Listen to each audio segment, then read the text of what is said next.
नमस्कार, प्रणाम दोस्तों।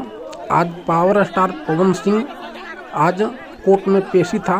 उसके पत्नी के जो मामला चल रहा है कोर्ट में, तो अभी तक उसका कोई अभी सुनवाई नहीं हुआ है।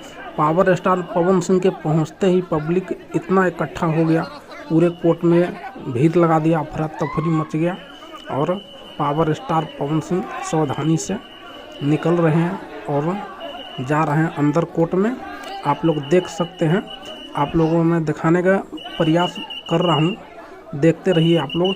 पावर स्टार पवन सिंह जा रहे हैं अंदर और अंदर फैसला होगा और अंदर से क्या निर्णय निकल के आता है ये तो बाद में पता चलेगा। लेकिन आप लोग जब तक के लिए वीडियो देखिए। आप लोग पावर स्टार पवन सिंह जा रहे हैं, अभी ऊपर चढ़ रहे हैं, आप लोग देख सकते हैं।